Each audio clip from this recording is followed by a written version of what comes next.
এক রাজনীতিক যিনি দেশের ইতিহাসে একটি আলাদা অধ্যায়ের প্রতীক ছিলেন, প্রথম নারী প্রধানমন্ত্রী, বিরোধী রাজনৈতিক প্রতীক ও একটি দীর্ঘ রাজনৈতিক যাত্রার অবিস্মরণীয় চরিত্র। বেগম খালেদা জিয়া বাংলাদেশের প্রথম নারী প্রধানমন্ত্রী, যিনি শুধু নারী নেত্রী ছিলেন তা নয়, তিনি দীর্ঘ সময় ধরে দেশীয় রাজনীতিতে একটি শক্তিশালী প্রতীক হিসেবে উঠেছিলেন। যখন তার স্বামী সাবেক রাষ্ট্রপতি জিয়াউর রহমান ১৯৮১ সালের একটি ষড়যন্ত্রে নিহত হন, তখন তিনি রাজনীতিতে আসেন এবং ধীরে ধীরে ক্ষমতার শীর্ষে পৌঁছান। তিনি ৩ বার প্রধানমন্ত্রী হিসেবে দায়িত্ব পালন করেন, যা একটি অনন্য রাজনৈতিক যাত্রা। খালেদা জিয়া শুধু রাজনীতিকই ছিলেন না, তিনি ছিলেন বহু মানুষের রাজনৈতিক আশা ও আকাঙ্ক্ষার প্রতীক। তার সময়কাল চলাকালে দেশ দেখেছে উন্নয়ন, সংকট, উত্তেজনা ও রাজনৈতিক প্রতিযোগিতার বহু বড় ঘটনা। ৩০ ডিসেম্বর, ভোর ৬টা। ঢাকা তখনও আলো পায়নি, কিন্তু ঠিক সেই মুহূর্তে বাংলাদেশের রাজনীতির আকাশে নেমে আসে গভীর অন্ধকার।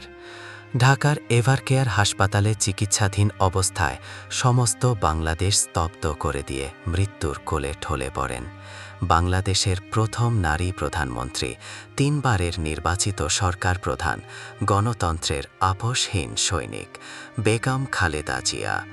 ইন্না লিল্লাহি ওয়া ইন্না ইলাইহি রাজিউন। একটি ভোর, একটি দেশের স্তব্ধতা।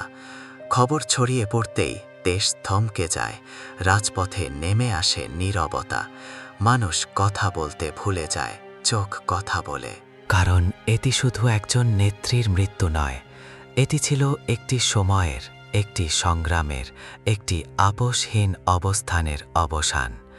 তার মৃত্যুতে বাংলাদেশ গভীরভাবে শোকাহত এবং দেশের রাজনৈতিক পরিবেশে এটি এক অনন্য ও আবেগপ্রবণ মুহূর্তে পরিণত হয়। সরকার ৩ দিনের রাষ্ট্রীয় শোক ঘোষণা করে এবং দেশের বিভিন্ন শ্রেণী পেশার মানুষ এই অবস্থানকে গভীর শ্রদ্ধার সঙ্গে নেন। আপোষহীন একটি উপাধি, একটি ইতিহাস। ইতিহাস তাকে এক নামে ডাকবে, আপোষহীন নেত্রী।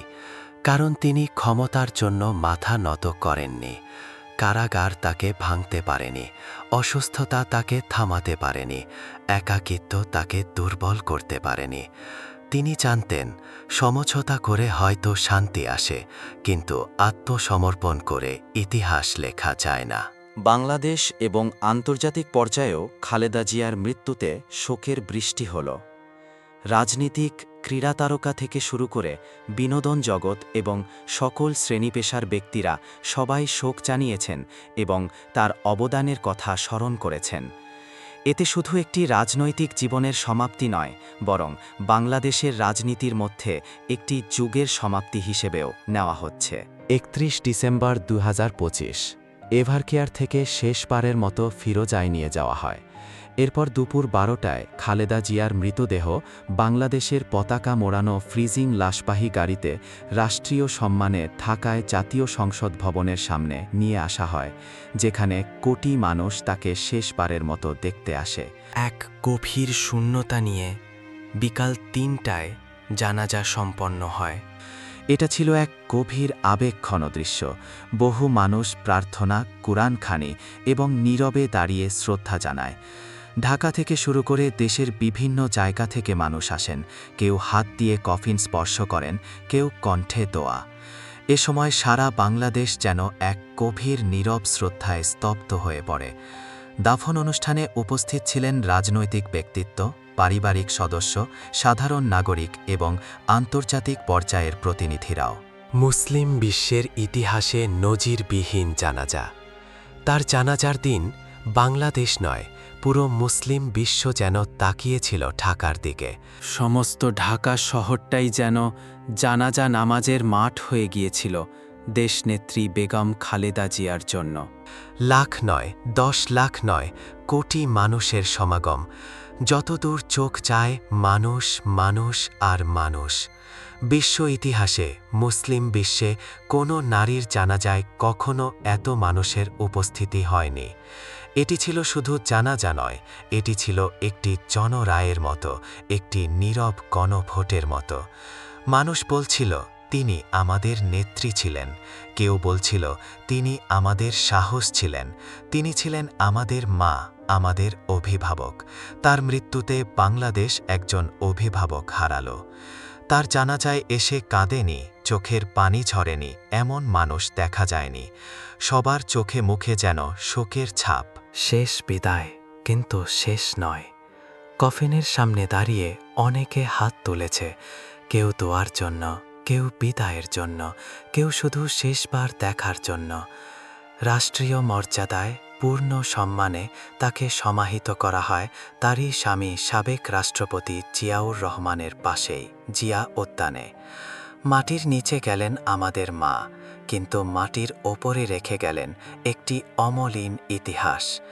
ইতিহাস বলবে তিনি ছিলেন একজন নারী যিনি পুরুষতান্ত্রিক রাজনীতিকে চ্যালেঞ্জ করেছিলেন।